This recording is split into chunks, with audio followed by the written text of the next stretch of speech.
उत्तर प्रदेशातील अमेठी इथं शिक्षकासह त्याच्या पत्नी आणि 2 मुलांची गोळ्या झाडून हत्या करणाऱ्या आरोपीला अटक केली आहे. पोलीस त्याची पिस्तूल जप्त करण्यासाठी जात होते.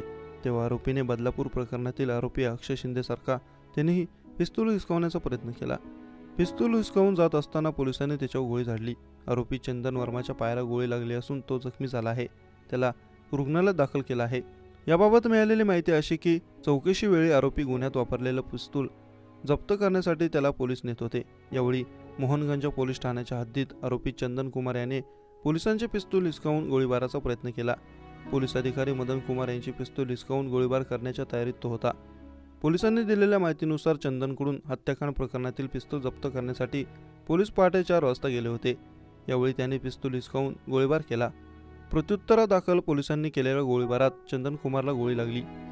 रात्री 11 वाजता पोलिसांनी हत्याकांडाबद्दल माहिती देताना सांगितलं की आरोपी चंदनला प्रयागराजहून दिल्लीला जाताना टोल नाक्यावर अटक केली. तो बसने जात असल्याची माहिती मिळाली होती. आरोपीने गुन्हा केल्याचं कबूल केलंय. त्याचे शिक्षकाच्या पत्नीशी अनैतिक संबंध होते. 2 महिन्यांपासून दोघांमध्ये वाद होते. यामुळे तो टेन्शनमध्ये होता. गुरुवारी सायंकाळी शिक्षकाच्या घरी गेला आणि घरात जो दिसेल त्याच्यावर गोळ्या झाडल्या. या घटनेत शिक्षक सुनील कुमार, त्यांची पत्नी आणि 2 मुलींचं निधन झालं. हत्या केल्यानंतर तो छतावर जाऊन तिथून मागच्या बाजूने उडी मारत फरार झाला होता. पोलीस अधीक्षकांनी सांगितलं की सर्व झाडलेल्या गोळ्या या एकाच बंदुकीतून झाडल्या होत्या. आरोपीने एकूण 10 गोळ्या झाडल्या. यात एक जिवंत कारतूस होतं. आरोपीने सर्वांची हत्या केल्यानंतर स्वतःवरही गोळी झाडली होती, पण ती मिस झाली.